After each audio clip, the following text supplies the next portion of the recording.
Yeah, what a party it was. BCW fans, I am longtime independent wrestling fan Robert. Anniversary, spelled with the number 1 in the middle, was a great culmination for Brii Combination Wrestling's first ever year of action and excitement. The night begins with our master of ceremonies, Larry Legend, in the ring and introduces the voice of BCW, Pete Rosado, and AJ Pan to the ring. And Rosado takes the Pete takes the microphone, and he said he thanked owner Anthony Cole, who was spotted in the crowd at that moment in time, thanking him for everything. And he mentioned about all the doubters and the naysayers who probably didn't think BCW would last. And I forgot what else was he wound up mentioning in that thing. But then he went on to announce that beginning next month, they are kicking off a tournament to crown their first ever heavyweight champion. And he and AJ Pan read the first round matches that'll be taking place. Out comes wrestling's richest prize, Darius Carter. Pardon me. And he says that he was let down, that I don't know if he felt let down or disrespected that his name was not mentioned and he's not in the tournament. And eventually it gets to the point where Pete says to Darius that, if you could defeat Chris Payne tonight, you could have his spot in the tournament. But if you do it, but you must do it fair and square. But if Chris Payne wins by any way, shape, or form, Darius will not get into the tournament. So Chris Payne eventually comes out, and the match was on, and wrestling's richest prize, Darius Carter, defeated Chris Payne to open up the action, and as a result, Darius Carter is now in the tournament, and Chris Payne is not. Our second matchup, we saw women's action, as we saw Faye Jackson defeat Nikki Adams, who made her BCW debut, and great match out of both of these ladies, and Faye Jackson still undefeated in BCW. Next up, we saw a triple threat match which pitted the Caveman defeating Josh Woods and Leon St. Giovanni. I forgot if it was Josh or Leon that gave Caveman this awesome German suplex in the match. Then it was time for a tag team gauntlet, which kicked off with Certified Sexy defeating Alpha Psi. Alpha Psi, I don't know if they came out of FTW or somewhere else. Then Certified Sexy defeated the Fella Twins, Rick Cataldo and Eddie McQueen. Then out comes the Pancore Agency, which was Mark House, Mike Law, and Mr. Tibbs. And it was announced that all 3 members of the team were legal in the match. And the 3 of them defeated Certified Sexy. And then they went on to defeat the Amazing Graysons, who came out to the theme from one of my favorite cartoons, Batman Beyond. Used to love watching that on Saturday mornings. And then PCA was ready to face the final team. It was scheduled to be Sean Donovan and Fallah Bahh, but Fallah was unable to make the show, and Sean Donovan unveiled his new partner, who was a former WrestlePro heavyweight champion, Bobby Wayward. And PCA ended up defeating Wayward and Donovan to win the tag team gauntlet match. Then I believe AJ Pan takes the microphone, and he calls out the GOAT, greatest of all time, and right on cue, their music starts, and they come in through the side door out on Goldsmith Street, and they end up cleaning house. Even we had another battle of the AJs between AJ Pan and AJ Orsini, the manager of the GOAT, and they basically cleared the ring. Up next, we saw Rhett Titus go one-on-one with Eric Jaden. Before Jaden came out for the match, I had to go use the bathroom. I don't know if Jaden kissed that good-looking lady he kissed back at Return of Friday the 13th in January or not, but I did notice he invited one young lady into the ring, and she stayed at ringside throughout the match, where Eric Jaden ended up defeating Rhett Titus to gain the victory. And at that point, they did go to intermission, which I don't know how long it didn't last too long, thankfully, because I guess they were trying to in a rush to get the things back in order. The funny moment before intermission ended, the caveman came over to the commentary table where I was sitting, which was right behind me at the event. Caveman put a headset on. He was, I guess, doing prehistoric commentary, and even Darius Carter was standing right there. I don't know what else happened at that point, but they did leave, and eventually we got back to the action, which saw Rage go one-on-one with General Romero. And during the matchup, somebody bumped into the referee. Out from the crowd comes Frankie Flo, and this dude is ripped. And Flo seemingly cleared the ring of Romero and Manny Ortiz, but then Flo attacks Rage, and I forgot if it was Flo or Romero who gave Rage a pile driver, and Flo wakes up the referee, and Romero got the win. And after the match, they continue the onslaught on Rage until the Grim Reaper hit the ring, followed by Mega Muscle, Man of Steel, Mike Verna, and the Big O to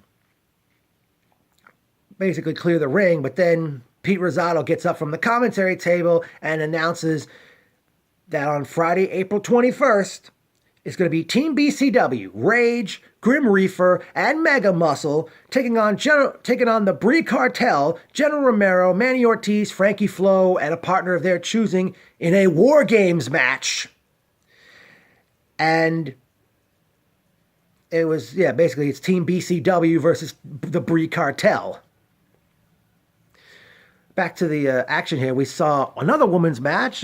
Karen Q defeated the debuting Tasha Steelz. Up next, we saw the lit future Sebastian Cage defeat Golden Boy D3. After the match ended, Sebastian was attacked by someone whose name I did not get. And we had, I don't know, the fans were even chanting, "Who are you?" at that guy. And then we saw, dang it. Then we saw,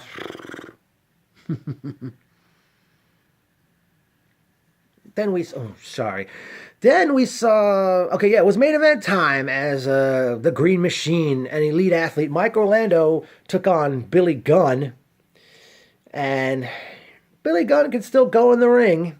However, Mike Orlando put him away with a spear, and basically a great way to end a one-year anniversary show. Personal notes time. Was great seeing Mike McNicholas, Jeff, Stella. Who else do I remember seeing there? Shane, John from NYWC. Who else? Larry Legend, Shane Fair, Elliot. A big thank you to one of the Boulevard Bullies for giving me this party hat. And it was great. Too bad I didn't get to play volleyball with any of those balloons. Definitely a lot of pretty women in the crowd again.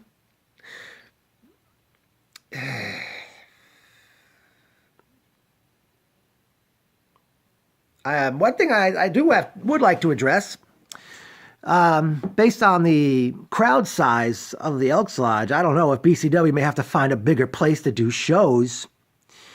And I did notice, and also Mike McNicholas, I don't know if we can, even though not every crew member comes to BCW, wish we could find a way to have a crew section over there at their shows.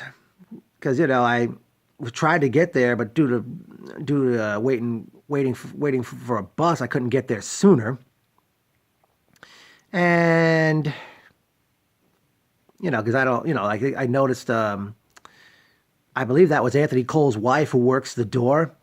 She came into the room and checked to see if everybody was wearing everybody in the front row was wearing a gold wristband. Because, it's not fair for those who are sitting in the front row who didn't pay the front row price to be sitting there.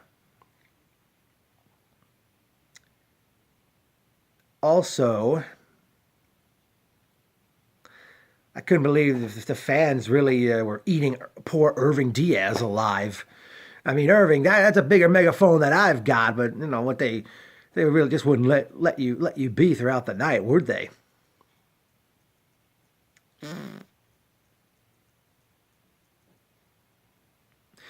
I'll say this: BCW, seeing that I believe the last few shows you've put on, it seems like you've had like at least one women's match. I have. How about bringing in the Derby doll, Lane Rosario?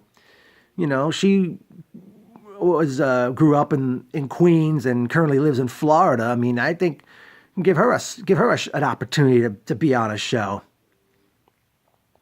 Her character really brings something different to the table.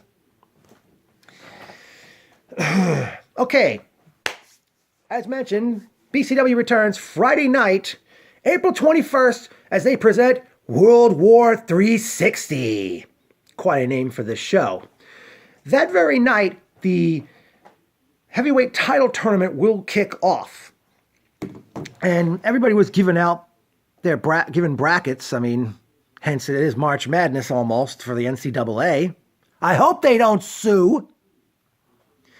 And as mentioned, here are the matches the first round matches for every first round match for this tournament going. We now know it will not be Chris Payne, but wrestling's richest prize, Darius Carter, going one-on-one with Rex Lawless. The Man of Steel, Mike Verner, will go one-on-one with his mega muscle partner, the Big O. Current WrestlePro heavyweight champion, Anthony Bowens, one-on-one with Eric Jaden. The bearded villain, Johnny Malloy, against the number one seed, elite athlete, Green Machine, Mike Orlando. Maxwell Jacob Feinstein goes one-on-one with Rage. Ace Romero goes one-on-one with Concrete Rose, Sonny Kiss. The Goats, Rays, goes up against Rude Boy Riley. And Pancore Agency's Colossal Mike Law against Chainsaw Joe Gacy. Those are your first round matches. And the following first round matches are taking place Friday night, April the 21st, where we will see Rex Lawless one-on-one with Darius Carter. Anthony Bowens against Eric Jaden. Rude Boy Riley versus Rays. And Chainsaw Joe Gacy against Mike Law. As mentioned earlier, a War Games match between Team BCW, Rage, Grim Reaper, Big O, and Man of Steel Mike Verna against Brii Cartel's General Romero, Manny Ortiz, and Frankie Flo, and whoever they will be their fourth man. Pete Rosado is the final chapter of Sebastian Cage, Maxwell Jacob Feinstein, still happening April 21st. I'm surprised that wasn't mentioned. Hold on. Also, making his BCW debut will be Nick Aldis, or is it Aldis, who was known as former TNA heavyweight champion Magnus. Larry Legend, I can't believe I forgot to mention you, man. It appears BCW has a 2 club. I have to say, those three elderly men. I don't know if they're that old, but those 3 men, like you probably noticed, in the front row with the one. I think at least 2 of them are gray haired. I gotta say, those 3 gentlemen would get along with my dad. Too bad he's not a wrestling fan, and that he works early evening hours seemingly. So I doubt he'd ever come to a show with me. Some memorable quotes now. I'm with them. Shut the fuck up. Billy Gunn, when the fans were chanting "shut the fuck up" at Irving Diaz, who had his big ass megaphone with him. Robert Lottie sitting in the front row. Pete Rosado, just as the main event was about to get underway. Also, when the match with Rage and Romero was ending, if I wasn't sitting in front of the commentary table, they probably would have never rung the bell, because I was right there and I saw the referee make the 3 count. And I look back at AJ Pan, and obviously, I guess, AJ, you probably don't want to speak too loudly into your headset. because he asked you asked if it was over. I said yeah, he got him, and then AJ proceeded to ring the bell. That was quite a bird's eye view for me sitting by the table. Let's see. Oh, actually, yeah. As I mentioned earlier, I said if BCW keeps getting crowds like this, they may have to, find a bigger building. One building I have in mind, which housed wrestling in the past, is St. Sebastian's Parish Center in Woodside, Queens, which is walking distance from 61st Street train station. There's buses that stop in that area. That would, somebody, whether it's BCW or somebody else, someone should use that place again. That would be great if somebody did. But definitely a wonderful night. Always awesome to be at the Elks Lodge on Queens Boulevard. So, well, I guess I'll plug this for now. Thanks to the tournament board, we have some upcoming BCW shows because the tournament will be going on throughout the upcoming shows. As I mentioned, next show is Friday night, April 21st. There will be a show on Saturday, May 27th, Saturday, June 24th, and Saturday, July 29th, which will have the semifinals and final match of the tournament. Crowned, where the first champion will be crowned on July 29th. Oh, here's a match I'd like to see April 21st. I'd like to see Whiplash and Chris Cage of the GOAT take on Mark House and Mr. Tibbs. I guess it's this GOAT PCA feud is pretty much on now. But definitely a great night of action, and hopefully, just like the song says, BCW, nothing can stop you. You're all the way up. Or, as Ozzy Osbourne said, not going away.